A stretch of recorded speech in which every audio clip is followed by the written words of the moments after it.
Hello everyone, welcome to competitive Guru NEET. তো রিনিট 2026 এর result বেরিয়ে গেছে। আশা রাখছি সবাই তোদের নিজেদের স্কোর কার্ড ডাউনলোড করে নিয়েছিস, নিজেদের র্যাঙ্ক জেনে গেছিস। তো এখন কথা বলবো যে ওয়েস্ট বেঙ্গলে ক্যাটাগরি ওয়াইজ কাট অফ কিরকম যেতে পারে। তার আগে বলি যে এই যে কিউআর কোডটা তোরা দেখতে পাচ্ছিস, সেটা স্ক্যান করে অবশ্যই আমাদের হোয়াটসঅ্যাপ গ্রুপে জয়েন করে নে। হোয়াটসঅ্যাপ গ্রুপে নিট রিলেটেড সমস্ত ডিটেলস আমরা তোদেরকে প্রোভাইড করতে থাকবো। কাউন্সিলিং গাইডেন্স, কলেজ গাইডেন্স সব কিছু আমরা তোদের যতটা পারবো হেল্প করবো। তো অবশ্যই এই কিউআর কোডটা স্ক্যান করে আমাদের গ্রুপে জয়েন করে নে। এবার চলে আসি যে ক্যাটাগরি ওয়াইজ র্যাঙ্ক কিরকম কি হতে পারে ওয়েস্ট বেঙ্গলের জন্য। ইউআর ক্যাটাগরি, জেনারেল ক্যাটাগরি স্টুডেন্টদের জন্য যে কাট অফটা যাওয়ার চান্সেস আছে সেটা হচ্ছে 534, 533 এই জায়গায়, যেটা র্যাঙ্ক কিন্তু 51,000, 52,000 এর মধ্যেই র্যাঙ্কটা থাকবে।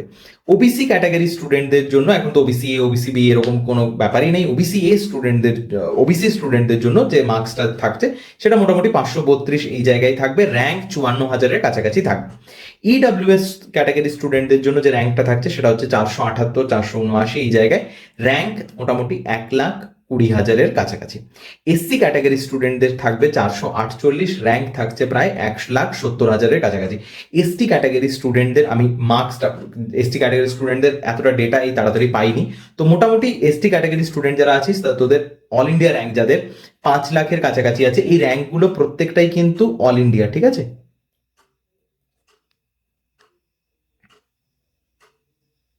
এআইআর, সবগুলোই এআইআর, ওকে? তো এসটি ক্যাটাগরি স্টুডেন্ট যারা আছিস 5 লাখের কাছাকাছি যাদের র্যাঙ্ক আছে, মার্কসটা তোরা কমেন্টে অবশ্যই জানাবি যে 5 লাখের কাছাকাছি কিরকম মার্কস তোদের থাকছে, তাহলে আমরাও ডেটাটা পেয়ে যাব। সেই মার্কসে কিন্তু তোরা গভর্নমেন্ট মেডিকেল কলেজ পেয়ে যাবি।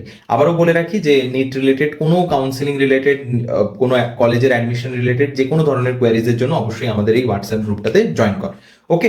আর যাদের মার্কস এর থেকে কম এসেছে তারা ড্রপ নেওয়ার কথা ভাবতে পারিস নিট 2027-এর, বা যদি এমবিবিএস অ্যাব্রড অর অন্য কোনো প্রাইভেট মেডিকেল কলেজে ভর্তি হওয়ার কথা ভাবছিস, তাহলে আমি প্রত্যেক ভিডিওতেই বলি, কোনো কনসালটেন্সি এজেন্সির থ্রুতে যাবি না।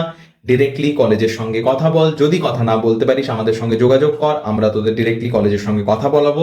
আর কেউ যদি বলে 5 লাখ টাকা 10 লাখ টাকা কমে অ্যাডমিশন করিয়ে দিচ্ছি ফিজের চেয়ে, এই সমস্ত কোনো ট্র্যাপ, কোনো স্ক্যামের পার্ট হবি না। এরকম ফিজের থেকে কমে অ্যাডমিশন কিন্তু হয় না, ওকে? That's it. একদম ডিরেক্ট কলেজ অথরিটির সঙ্গে কথা বলার চেষ্টা কর। যদি যোগাযোগ না হচ্ছে, যদি বুঝতে পারছিস না, কারণ এরকম কলেজের নামেও অনেক ধরনের পেজ, অনেক ধরনের এনকোয়ারি চলে যেগুলো আসলে কনসালটেন্সি এজেন্সি কিন্তু কলেজের নাম নিয়ে চালাচ্ছে।